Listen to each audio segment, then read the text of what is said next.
Estamos aqui em Cuiabá para a realização do nosso 18º INDIP. É uma história longa que está por trás desse evento. Desde a final dos anos 70, quando a sociedade brasileira vivia um movimento de luta contra os resquícios, daquela ditadura que começou em 64, a parte da educação brasileira também começou a se manifestar. E dentro deste movimento de repensar, não só a democratização da sociedade, mas também a democratização da sala de aula, das unidades escolares, das universidades, as comunidades da didática e das práticas de ensino começaram a organizar os seus primeiros encontros. Essa história, bastante longa, tem uma marca muito grande. Começou exatamente em 1979, quando os colegas da área de práticas de ensino, das mais variadas áreas, se reuniram para pensar passos possíveis para se superar os limites bastante rígidos impostos por um período de mais de 15, 20 anos de ditadura militar. Muitos desses colegas, lá dos anos 70 e do comecinho dos 80, estão aqui conosco, neste 18º INDIP.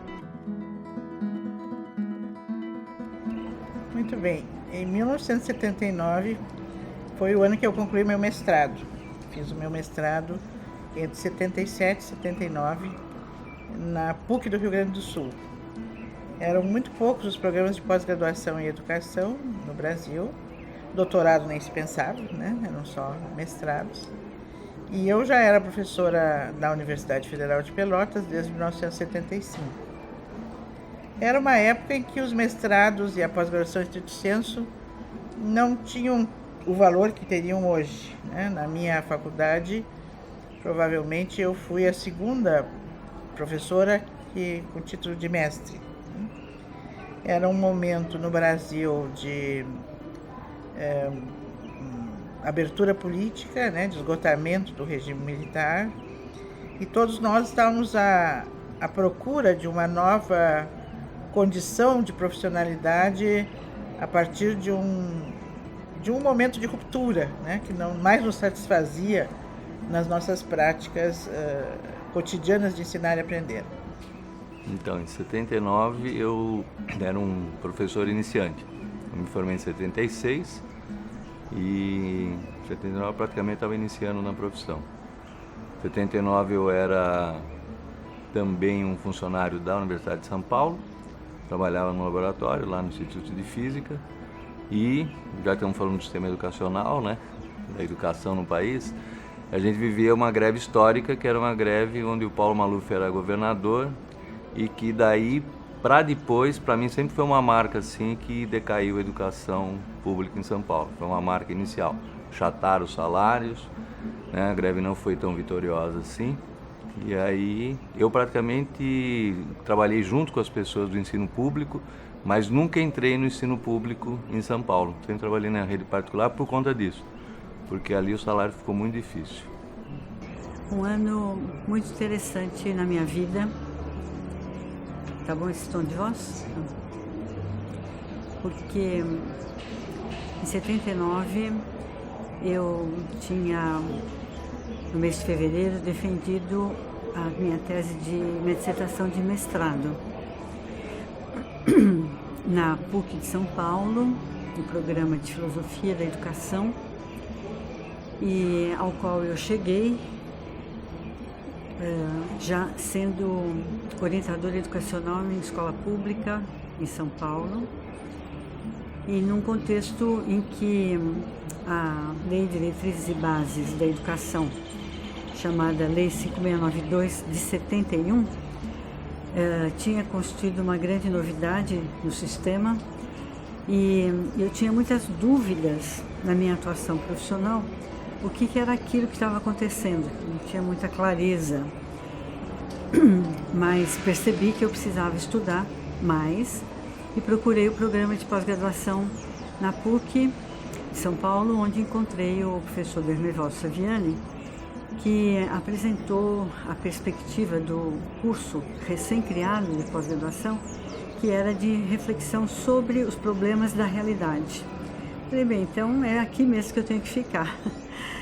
Em 1979, eu estava em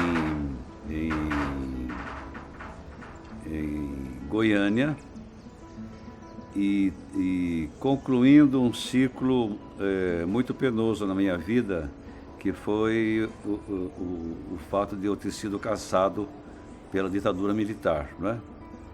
E eu fiquei 6 anos afastado da universidade, porque eu acabei sendo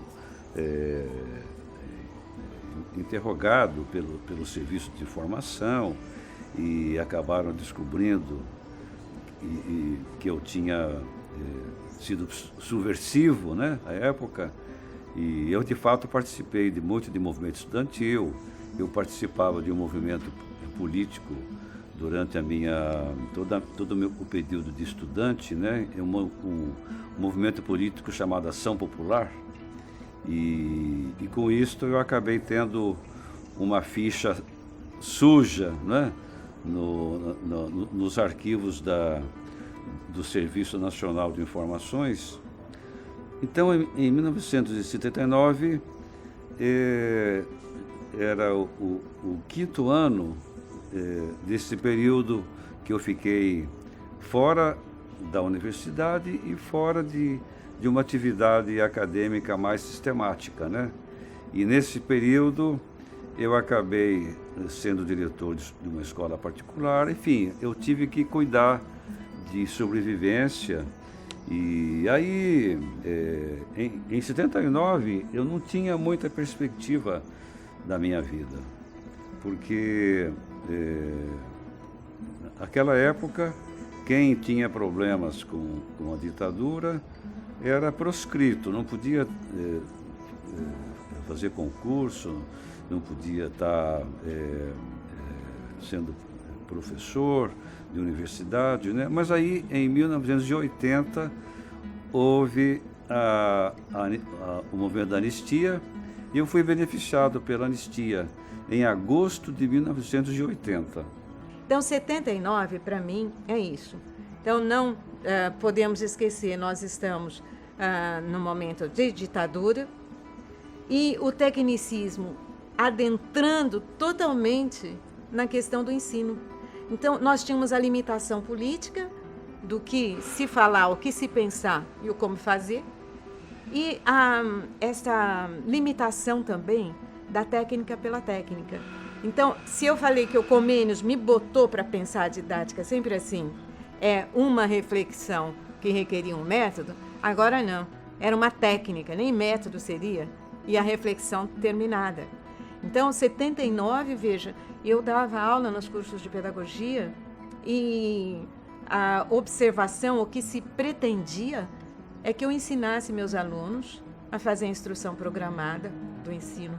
Quer dizer, picasse o ensino em pequenas frases que pudessem caber numa máquina, que pudessem caber num verbo. Tinha que ser aquele verbo, o aluno só vai ou definir, ou ele só vai identificar a vida, a relação, as relações de pensamento, a crítica, a reflexão, totalmente banida dos processos de ensino e, portanto, dos processos de aprendizagem. Então, em 79, como me vejo extremamente ainda angustiada. 1979, eu já era professora universitária. Eu comecei a trabalhar no ensino superior em 1970. Fiz meu doutorado em 1974. E em 1970, a partir de 1970, 71, eu já comecei a trabalhar na Faculdade de Filosofia, Ciências e Letras de Rio Claro, que hoje compõe a Unesp.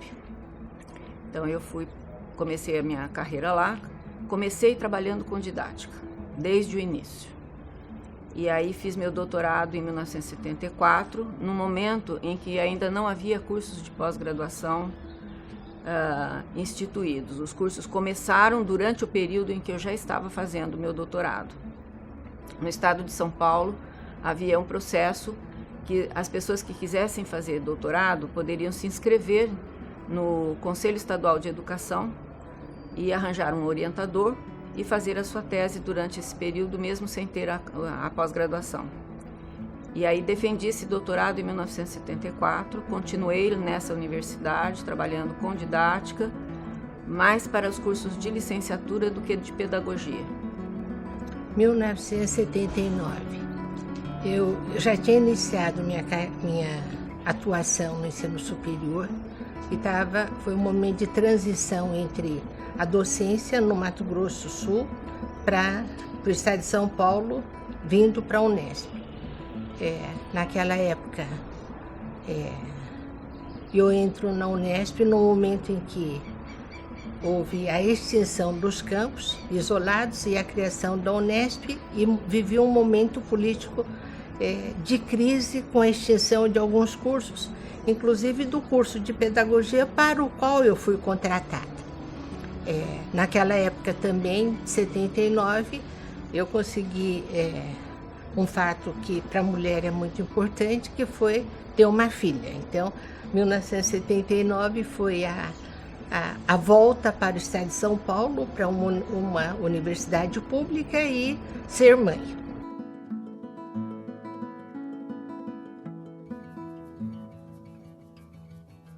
Ao longo desses 37 anos de história do INDIP, ele conseguiu estabelecer uma articulação com o campo educativo através da discussão das múltiplas dimensões do fazer, do ensinar dentro da escola. A didática, eu acho para mim que é a parte mais importante e fundamental que um professor tem para dar, é o modo como ele ensina. A didática, na realidade, é o eixo norteador da formação docente. Ela tem o papel de articular a concepção e a discussão das abordagens, da ação pedagógica do professor, e bem como instrumentalizar o professor para uma organização do trabalho docente qualificado, significativo, que leve esse aluno a aprender. Tem professores que têm didática, conseguem passar o conteúdo de um jeito que você entende, e tem pessoas que são muito inteligentes, sabem tudo, mas que você não consegue entender o que eles querem dizer. E eu acho que didática é isso, é você conseguir passar o que você entende, o que você sabe para outra pessoa de uma forma que ela entenda. E na relação dialética com a didática está preocupada com esses processos de ensinar e aprender. O objeto histórico da didática é o processo de ensino-aprendizagem ou os processos de ensinar e aprender. Didática, para mim, tem a ver com o ensino e com... eu não sei, assim, exatamente tudo que abrange, e até agora que você falou, realmente fiquei até com vontade de olhar mais a respeito, só que eu sempre associei ao ensino, à metodologia de ensino e tudo que isso envolve, sabe? A didática, ela traz, né, um corpo teórico também, né, para entendermos a ação pedagógica, né? A didática, ela vai compondo com a avaliação, com a formação de professores e outros pressupostos. De tudo que eu já vi e da minha prática em sala de aula, eu acho didática uma das matérias mais difíceis que a gente tem na universidade. Didática e prática de ensino são espaços propícios para estudos, pesquisas, troca de experiências sobre os processos educacionais em todos os níveis de ensino. Eu entendo por didática é uma habilidade que o professor deve ter para poder conduzir as aulas de forma que ele e o aluno se entendam. Então, o professor tem que ter a didática para poder transmitir o seu conhecimento. Eu compreendo a didática a partir da epistemologia da praxis, pela qual teoria e prática se fundem no saber ensinar em ação situada. Mas tem a didática, que é a arte de explicar, de traduzir esse conhecimento para quem talvez não tenha... Traduzir esse conhecimento para todos, não tem um público específico, não tem um público crítico. A didática, ela pode ensinar um acadêmico tanto quanto um analfabeto, eu diria. Acho que para mim isso é didática. Eu acho que eu concordo com o Rafael nesse sentido, que é tu saber notar as diferenças e conseguir ilustrar o que tu quer passar para as pessoas de uma forma que seja acessível para todo mundo, assim, né? E não tão metódico e vezes chato, né? Como é. Bom, eu penso a didática como um espaço de entrecruzamento de vários conhecimentos, com o objetivo ou com a preocupação central de pensar, refletir e estudar a relação que se estabelece entre os sujeitos da prática educativa e seus entornos. Para mim, didática é uma forma de tradução do conhecimento. Bem, em relação à didática como área de conhecimento, situa ela dentro do campo da pedagogia, que é a ciência da educação maior, né? E o objeto da didática a gente identifica na relação justamente que existe entre os processos de ensino e de aprendizagem. Luiz, o que você entende por didática? Eu não sei.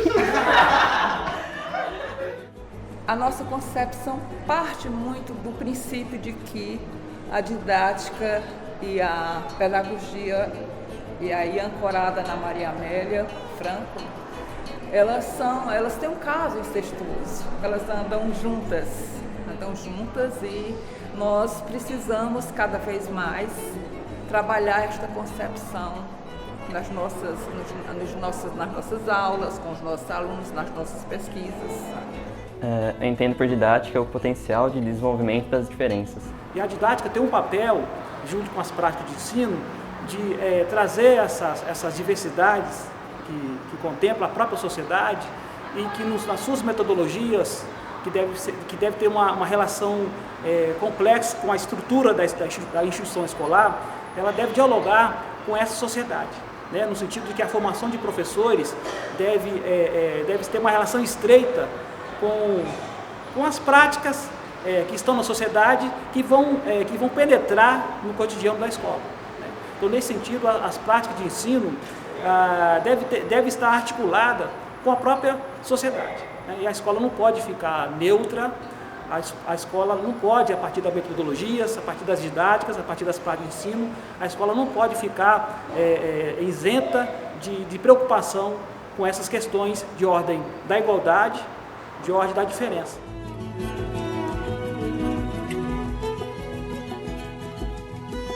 Então, ao longo desses 37 anos, nós tivemos uma consolidação de um espaço político-educacional que hoje é reconhecido nacionalmente e internacionalmente. Participam do ENDIP não só pesquisadores, professores universitários, mas também estudantes da área educacional, professores das escolas públicas e muitos colegas dos países vizinhos da América Latina e também convidados que vêm de outros lugares da Europa, dos Estados Unidos ou da Ásia e mesmo da África.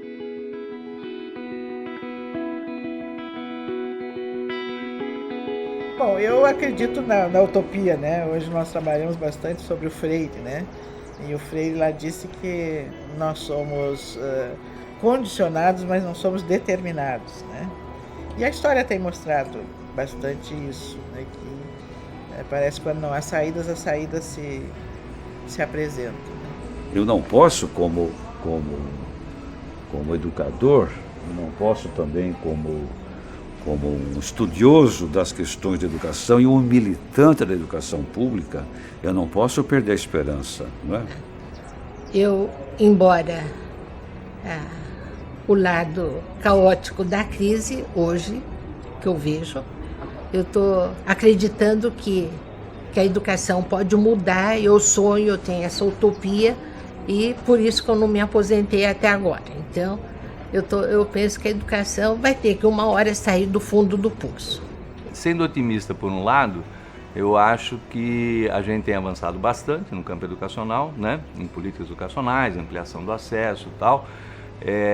O que eu acho que é uma iminência assim, né? Importante aí da gente discutir é a questão da qualidade da aprendizagem. A nossa pauta era educação pública, laica, gratuita, para todos, né? E recurso e financiamento público só para a educação pública. Esse foi o nó que a gente perdeu, né? Porque aí o setor privatista manteve E daí para frente a gente está na situação de hoje, em que o financiamento público é até desanimador. Eu acho que até agora a educação não conseguiu encontrar o meio adequado de fazer a formação dos professores e meios adequados de fazer com que esses professores encontrem os modos de trabalho na sala de aula. A partir da década de 80, nós tivemos alguns fatores que foram interferindo poderosamente, que são muito mais fortemente do que havia sido feito nas décadas anteriores, a intervenção dos organismos multilaterais e as definições de políticas externas sobre a política nacional. Agora, o país tem muitos desafios, né? Não só o nosso, mas todos os países dependentes, eu acho que economicamente sempre tiveram. E nós vivemos num momento bastante complexo, né? De alguns retrocessos com relação a alguns temas que achávamos já vencidos, né? Eu imaginei, por exemplo, que não ia mais ver certas coisas que ainda estou vendo, né? Por exemplo, essa questão da visão republicana do Estado laico, né? Que parecia uma meta para nós universal e aceita. Porque eu acho que hoje nós teríamos que estar de novo preocupados, porque nós estamos de novo com um neotecnicismo bastante forte. Eu acho que as escolas estão caladas, o professor está sem autonomia, está calado, e nós estamos, não é uma questão para a gente ser derrotista, mas é uma questão da gente ver onde que está a luz que vai nos fazer renascer nesta perspectiva de um ensino que seja articulado didaticamente, mas sob os fundamentos e os auspícios da teoria pedagógica. Para a gente que trabalha com formação de professores, todas essas definições políticas, elas têm tentado avançar 2 passos e recua 5 passos. As condições salariais, as condições de trabalho dos professores estão cada vez mais precarizados. O alunado tem demonstrado um resultado muito ruim no sentido do sucesso pedagógico. Para onde vai a educação? Eu acho que nós temos assim uma frente de lutas, de uma complexidade grande, de fatores muito diferenciados, mas eu não quero perder a utopia ou a esperança de que a escola possa se constituir de uma forma melhor e que a educação tenha que cumprir uma função política, oferecendo a todas as crianças realmente uma educação de qualidade que lhe dê condições de cidadania mais digna. Eu não posso deixar de apostar numa escola melhor e então eu estou sempre propondo nos eventos, nas reuniões, nas minhas palestras, não é? Um tipo de educação, uma proposta pedagógica, não é? Que signifique a recuperação da escola pública, que significa a valorização da escola pública, a valorização da escola principalmente para as camadas empobrecidas da população. E eu luto e eu ainda desejo ver uma proposta pedagógica para a escola pública assentada na formação cultural e científica. Quer dizer, que todos os alunos, especialmente os alunos provenientes das camadas pobres da sociedade, possam usufruir de um ensino de qualidade.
Com o tema Didática e Práticas de Ensino no Contexto Político Contemporâneo, Cenas da Educação Brasileira, bem-vindos ao 18º ENDIP em Cuiabá.